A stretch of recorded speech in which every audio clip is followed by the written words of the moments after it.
Well, we are Team 8. I'm Seamus Lane. I'm Garrett Wagner. And our project was the temperature control rug.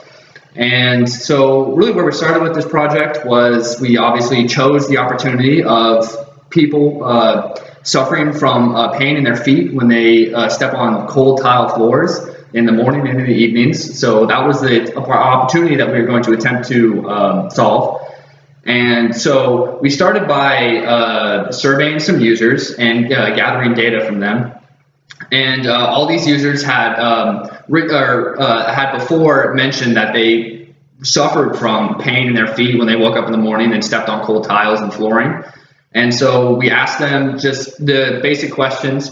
And so we gathered feedback from there, and then we turned that feedback into requirements for our project. So our project needed to heat up in a certain amount of time. It needed to reach a certain temperature, and it needed to be safe, and all the basic requirements. And then from there, we needed to turn those requirements into specifications. So how we did that was we did a lot of analytical modeling. We modeled up a circuit that we used here in our project, and we modeled that on a computer, and we got power numbers. So we decided that we're definitely going to need 120 volt alternating current. You can just get that right out of the wall. So our project is powered from the wall.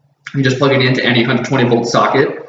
And so we did a lot of analytical modeling. For example, we had to model for the heat that you would lose inherently in a conduction system like this. So underneath here, as you can see, we have resistive heating wire, and this is what provides the heat for our project.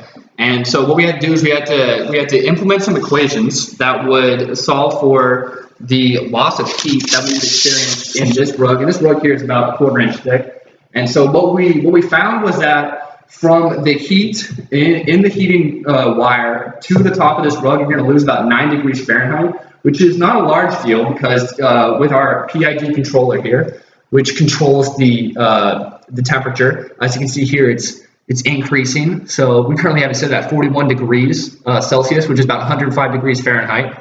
And then it is now at 41.3 degrees Celsius. So this controller will really, it'll alternate the current very concisely. So it will not go up and down within about half a degree of Celsius.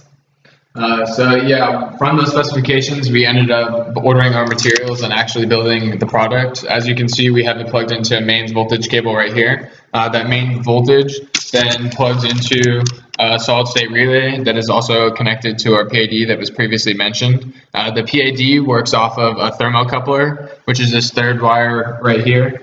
The thermocoupler is actually essentially a temperature or thermometer, and that tells the PID controller what the actual temperature in real time of what the resistive wiring is and the carpet around it. So when you set a temperature to the actual PID controller, it then does the logic and algorithms behind to figure out the correct current to keep the temperature at what you have set. And like he previously mentioned, we had it set at 40 degrees, and from just me pulling it out there, it started to cool down, and as you can see, it's climbing back up to the 41 degrees that we had it set at. But if we take it out for a second and we let it cool down, we can watch the number drop as the thermocoupler starts to cool down.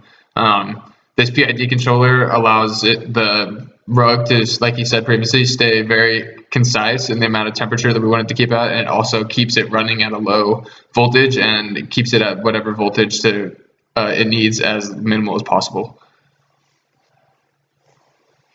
From that, we created our project, and through all the functioning and testing, we realized that at first our thermocoupler placement was a little too far away from the resistive wiring, and it was giving us a wrong reading on our actual PID controller. So our temperature right here would never actually reach the temperature set, even though we knew the wires were well hot enough. It was because this thermocoupler was not close enough to get a good reading. So once we moved this thermocoupler closer to the resistive wires, we got a better reading, and we could actually reach equilibrium between the set temperature and the actual temperature of the rug. So it started decreasing the current sent to the actual resistive wiring for the heating to make it just the right temperature the whole time.